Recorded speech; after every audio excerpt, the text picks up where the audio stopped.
Olá pessoal, tudo bem? Sejam bem-vindos a mais esse vídeo aqui. Estamos continuando o estudo do capítulo 23 do Livro dos Médiuns, das obsessões. Hoje a gente vai fazer a leitura do item 254, a sétima questão, para fazer um fechamento aqui do capítulo também. Então a Carla vai fazer a leitura para a gente e depois a gente vai abrir aqui para discussão. Jordelei, Robson, Carla e eu. Quiserem dar um tchau aí para o pessoal?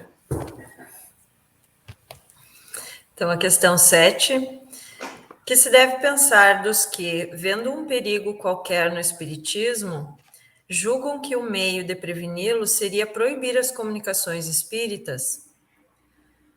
Se podem proibir a certas pessoas que se comuniquem com os espíritos, não podem impedir que as manifestações espontâneas sejam feitas a essas mesmas pessoas, porquanto não podem suprimir os espíritos, nem lhes impedir que exerçam sua influência oculta. Esses tais se assemelham às crianças que tapam os olhos e ficam crentes de que ninguém as vê. Fora loucura querer suprimir uma coisa que oferece grandes vantagens, só porque imprudentes podem abusar dela. O meio de se lhe prevenirem os inconvenientes consiste, ao contrário, em torná-la conhecida a fundo.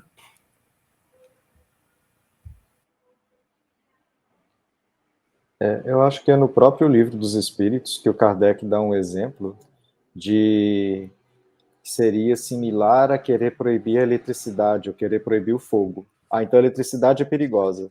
Aí o Benjamin Franklin descobriu que a eletricidade pode ser, né, colocada num fio, tem aquele experimento da pipa, né, famoso que ele fez, e que aí ela pode ser utilizada de uma maneira. Não, vamos proibir porque é perigosa, mas a eletricidade continua usando. Se umas pessoas descobrirem em outro lugar e começarem a usar, vão usar, né? Não faz muito sentido proibir. Mesma coisa com vários outros fenômenos naturais que existe um perigo, né? E eu lembro que nessa questão do Livro dos Espíritos, que eu não recordo qual é, mas aí o Kardec compara isso, né? Os espíritos, eles são uma força da natureza, eles são algo que existe no ciclo natural da vida, e eles vão estar lá, né? Mesmo que a gente proíba que eles se comuniquem, eles vão continuar comunicando.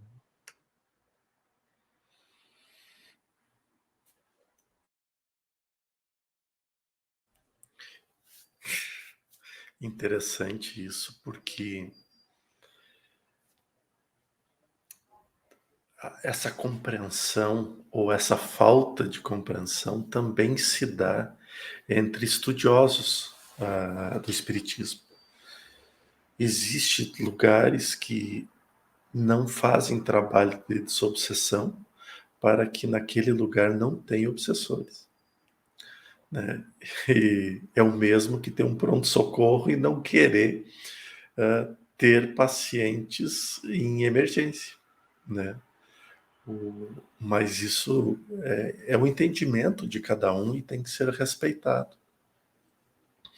Mas quando se fala de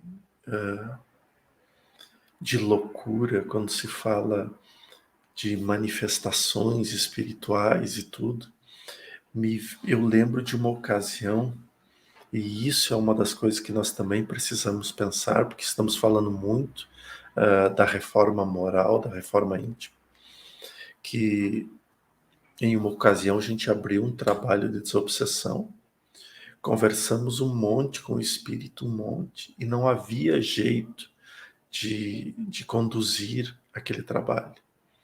Até que, por intuição, nos veio de perguntar ao espírito o que estava acontecendo. E aí se entendeu. A obsessão era o contrário. Não era o espírito que estava obsediando. Era a pessoa que obsediava o espírito. O espírito encarnado, né? A pessoa que procurou o centro espírita é que estava no processo de obsessão, aquele espírito. Então, esse processo da loucura, ela precisa ser muito bem pensada, porque os nossos pensamentos, quando em desequilíbrio, eles podem provocar inúmeras situações. Entre elas, a vingança até quem está no mundo espiritual, né? Eis a necessidade de erguermos o tapete mesmo, né? E a gente vê que realmente a limpeza tem que ser feita, mas não de forma abrupta, mas de um trabalho consciente, de um trabalho de desenvolvimento. Eu já tive vontade de falar esse caso nas perguntas anteriores, mas aí veio agora, agora acho que fica melhor, porque o conceito da obsessão, e Kardec pincela muito pouco sobre a obsessão de encarnados para desencarnados. Ela é frequente, não tanto frequente quanto a outra, né? Mas ela ocorre com frequência, porque muitos irmãos sem compreensão reencarnam, que são as reencarnações compulsórias. Eles não são preparados, eles são tirados de um ambiente e colocados na vida terrena. E ali podem ter as diversas manifestações materiais. Podem ser pobres, podem ser ricos, né? Podem ser doentes, podem ser saudáveis fisicamente, mas não tira a condição moral da onde o espírito estava, o que ele pensava, o que ele fazia, regressando à matéria. Ele não deixa de ser quem ele é. E muitas vezes isso começa a promover um processo de obsessão. E essa obsessão pode virar, sim, um processo de loucura que não se entende. E aí nós acreditamos que tudo é de lá para cá. Acontece que a gente acha que a gente continua sendo os coitados. E a espiritualidade, as perversas, os perversos, né?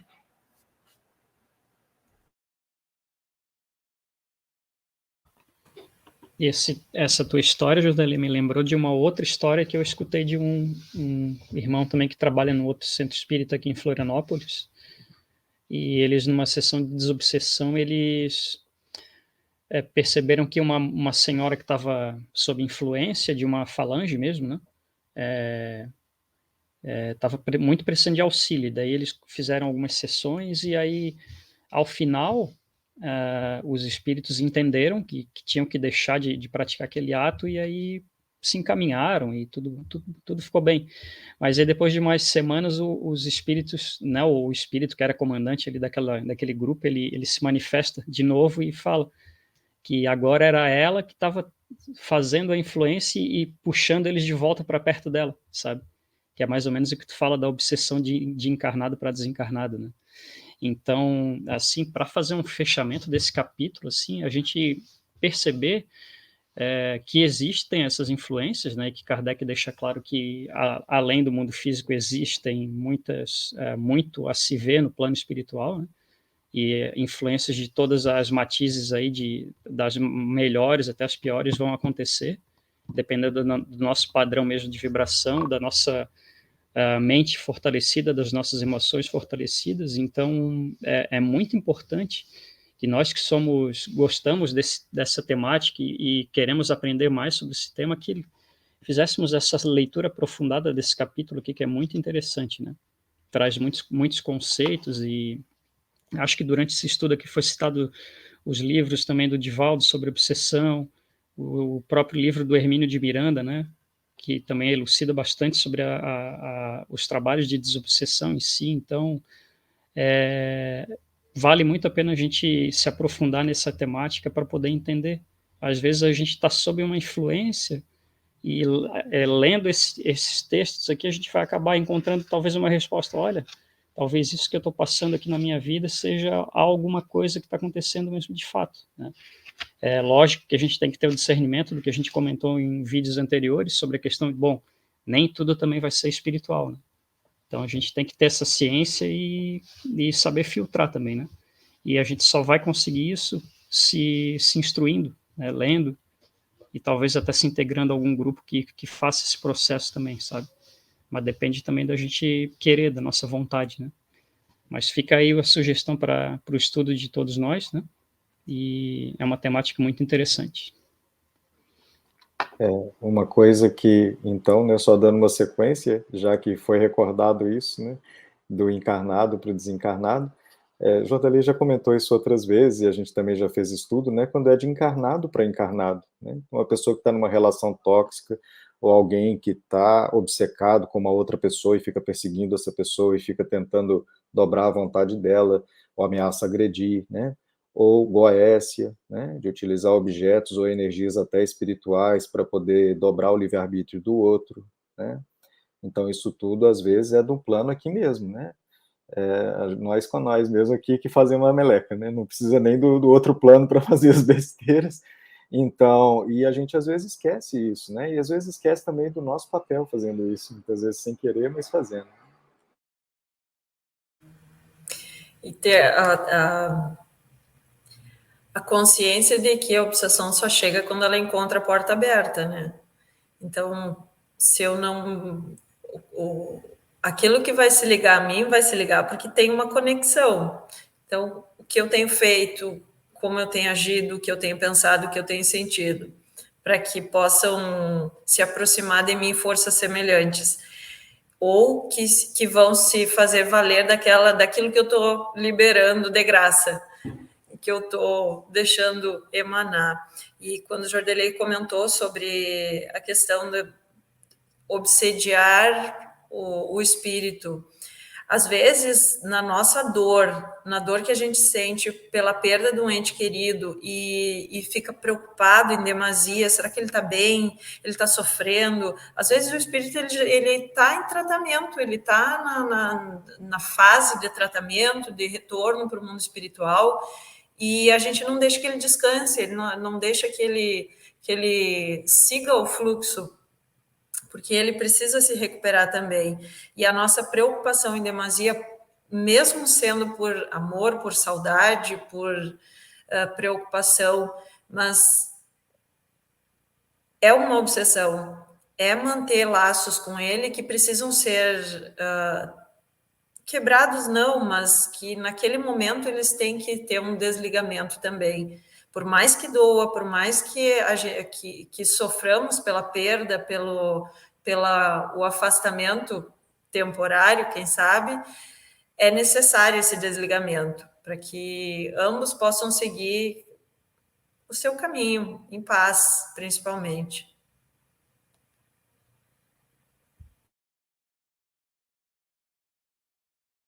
Só finalizando a minha própria fala, para que nós não nos tornamos os obsessores daqueles a quem a gente ama.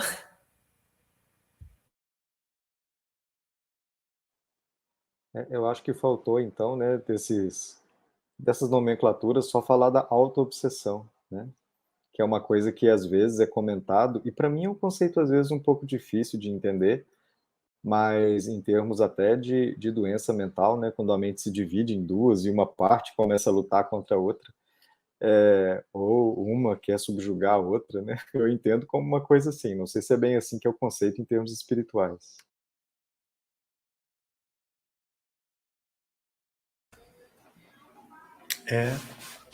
Eu acredito que sim, Robson, porque quantas pessoas têm a capacidade de se ferir, e se ferir, nesse caso, não é se mutilar. Né? A mutilação ela pode ter inúmeras razões, entre elas a obsessão, tanto complexa quanto simples. Mas também pode estar na auto-obsessão.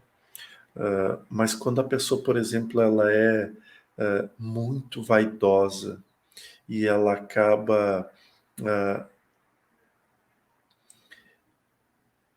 se causando mal em função aí dessa situação, né?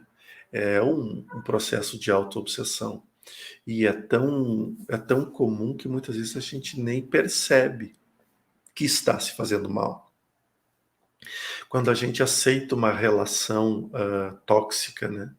A gente nem se dá conta do mal que a gente está fazendo para nós mesmos. Porque às vezes até contrariados, a gente permanece. Então, a autoobsessão ela pode estar também relacionada, junto com ela, com outros processos obsessivos, né? Não só a autoobsessão, mas eu acho que deve ser a pior de trabalhar, né? Nunca peguei nenhum caso disso até agora. Por Mas deve exemplo, ser. uma pessoa que faz muitas cirurgias plásticas desnecessárias, só porque, né, tem uma cisma na cabeça que tinha que ser diferente, uma coisa um pouco assim, talvez, um exemplo, É, né? é. É ruim que ficar citando nomes, né? Porque nomes é delicado. Mas se a gente pegar, por exemplo, o, o Michael Jackson, do que ele era e de como ele se tornou. Fala-se agora também de que ele tinha implante capilar, implante nas sobrancelhas, porque ele já tinha perdido. Agora, o que levou à perda, a gente não sabe, nem é a questão aqui. Mas ele se modificou muito com o passar do tempo, de todas as formas possíveis, né? E ele também tinha uma auto-obsessão com a perfeição. Tanto é que ele gravava o mesmo trecho, o mesmo take, milhares de vezes. E em função disso, que o organismo dele não suportava. E ele tinha que tomar muita medicação para dor.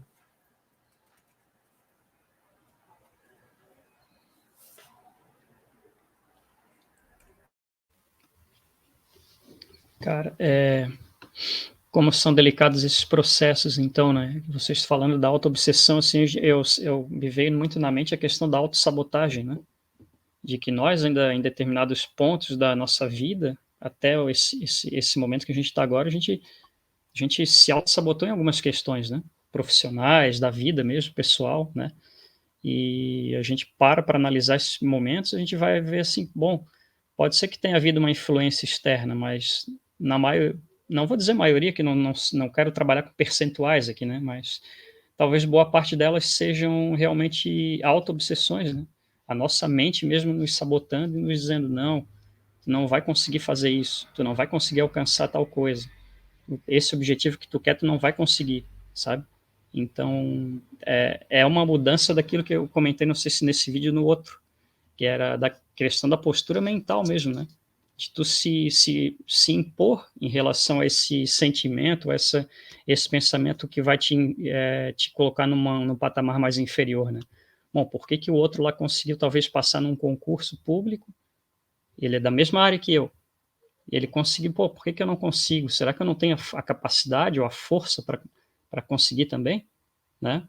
Estou citando um exemplo, né, como vocês usaram, mas né, me veio muito essa questão da autossabotagem, sabe, que é muito recorrente hoje na nossa sociedade agora, né, nesse momento que a gente passou tão delicado aí da Covid, tanta gente perdendo emprego, né, é, é, questões relacionadas à depressão, ansiedade extrema, né, a outras síndromes relacionadas aí, eclodindo de uma forma absurdamente grande, né.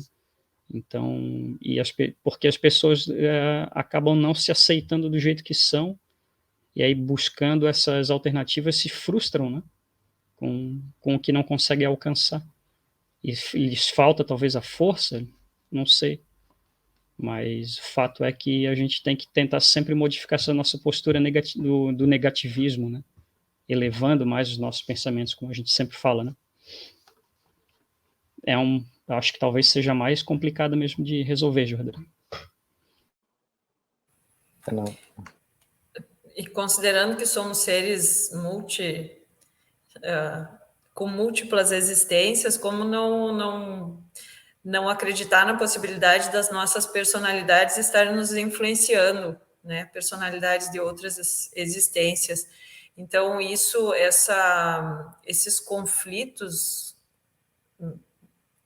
mentais, esses conflitos de personalidade, eles vão ser uma constante. Às vezes a gente manifesta as nossas personalidades, inúmeras personalidades no mesmo dia, quando a gente não consegue controlar as nossas emoções, quando a gente começa a se cobrar demais. Às vezes é uma personalidade que está vindo de uma personalidade que ainda não está muito forte ainda, a influência dela, que ela vem nos cobrar por a gente ser assim, enquanto a gente não se aceitar como é, não se reconhecer como se é, né? Hoje a gente vai estar sempre subjugado às nossas próprias personalidades. E